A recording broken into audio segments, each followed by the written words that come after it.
Okay, so I just wanted to make a response to this "What if you're wrong" video. Um, I don't want to get too heated about this because I don't want to attack. It doesn't seem like the video was terribly confrontational or anything. It made a point, but I have to say I get a little irritated by this question.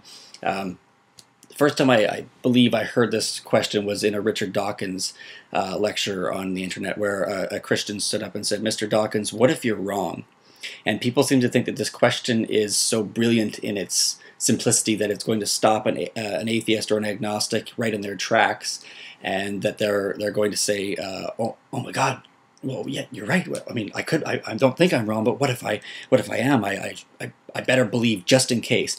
And to me, that's very ridiculous. It's a stupid question, to be blunt, because number one, belief is not a voluntary action. You can't choose to believe something. I mean, what if I was a person, let's say I came up from somewhere where I'd never heard of God, and I said, "Oh, this God sounds very interesting. I want to learn about it." And I read the Bible, and I go to church, and I study everything I can, but I say, "You know what? I just don't believe it. I would like to, but I just can't." So am I going to be sent to hell for that? I mean, I tried, but I use the example. I would like to win the lottery, and everyone would like to win the lottery. I can think positively about it. I can hope that I win the lottery. I can say it'd be nice to win the lottery, but I can't force myself to believe that I will win the lottery. The only thing I can do is really dilute myself to believe it, or to sort of push away all the rational thoughts in my mind that say there's a pretty slim chance. It's possible, but very unlikely. And the thing is that evangelicals, Christians in general, believe that you have to believe in Jesus to get into heaven. That's the way that you're saved.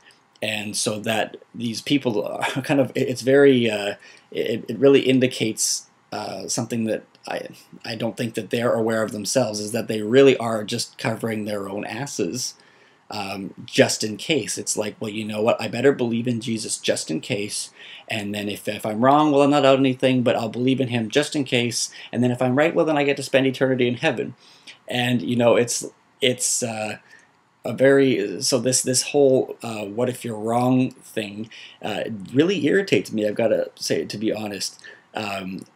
Because and also it's a little condescending, because as much as, yes, there are questions on both sides of the equation in terms of the origin of the cosmos, it acts like where the chances of a creator God or not creator God are sort of 50-50, that it's right down the middle.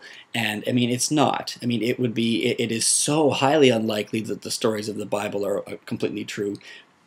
I mean, it's almost insulting that we debate them on the same level as other issues that we use evidence and rational thinking with.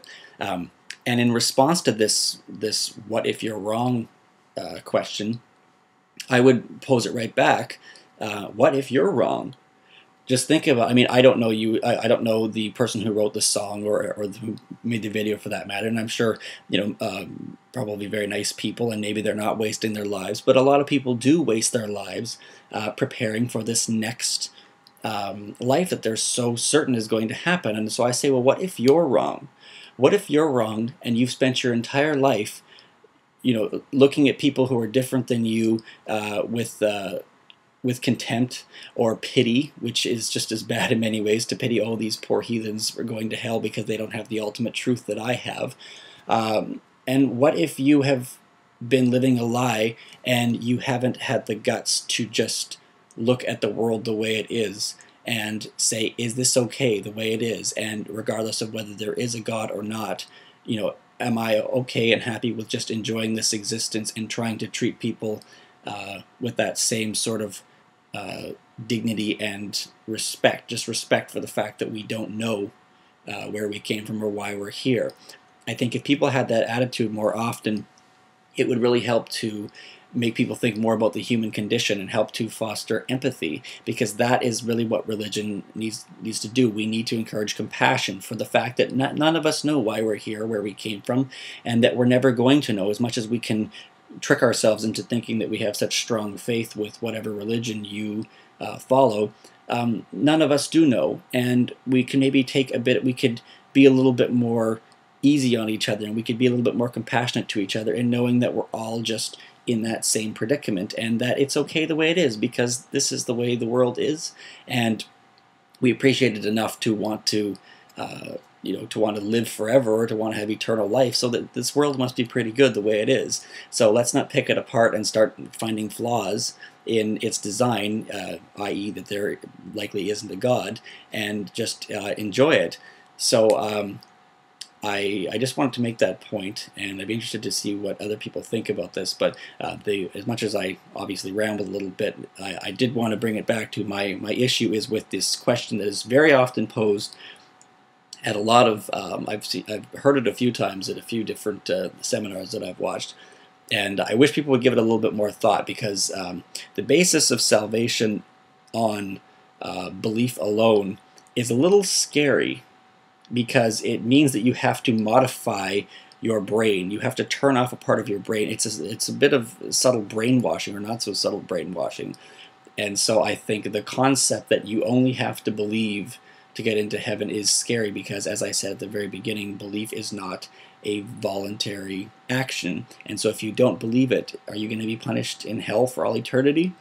I don't think that it's fair, that it would be, God would be quite a barbaric being if he would be so petty and simple and small about something such as belief. There are people all over the world who have never heard of this God or this or Jesus, and God, if God created them all, he's really going to punish them and send them to hell for all eternity?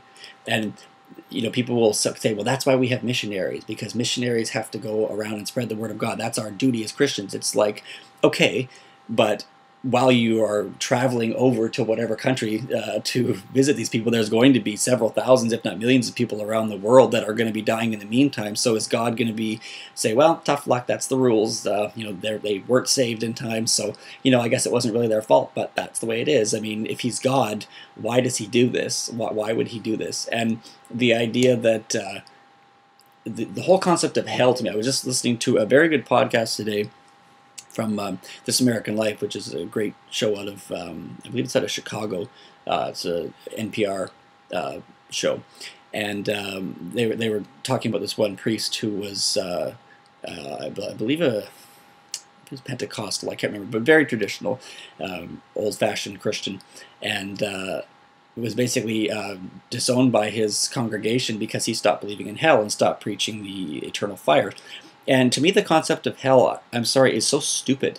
It's so ridiculous, because we have to remember that our whole basis for punishment is on this earth is for deterrence, really. I mean, you go back to, as a child, you're sent to your room if you do something bad, and you don't enjoy being in the room, and so you hopefully don't do it again. You'll learn from that, and you won't do whatever you did that was wrong to get you sent there in the first place. But with hell, there is no chance for you to learn anything from it. It's eternal. It's forever. So, and people will say, well, that's why God gives you free will. But that's not the point, because God may give you free will, but then you realize, oh man, I didn't believe in God, and I'm sent to hell, and I was so wrong. And so God lets you roast in for all eternity. So there's a few different ways to look at this. Either he's not able to help you while you're in hell, in which case he can't be God, because he's not all powerful, then he's not the most powerful, or he enjoys watching you. He's sadistic and maniacal because he enjoys watching you suffer in pain, or he's just very small and a real stickler and kind of a jerk because he is so stubborn that he won't say, okay, you've suffered long enough, you can come to heaven now, or you can be in limbo or whatever. It doesn't make sense. And I think it's ridiculous how so many Christians focus on saving themselves from hell, and they don't think about how we create that right here on earth amongst all the battles of this religion, different religions. So I've rambled for a long time. I don't know if anybody has any responses, but I'd like to hear your thoughts on this. And thanks for listening if you did.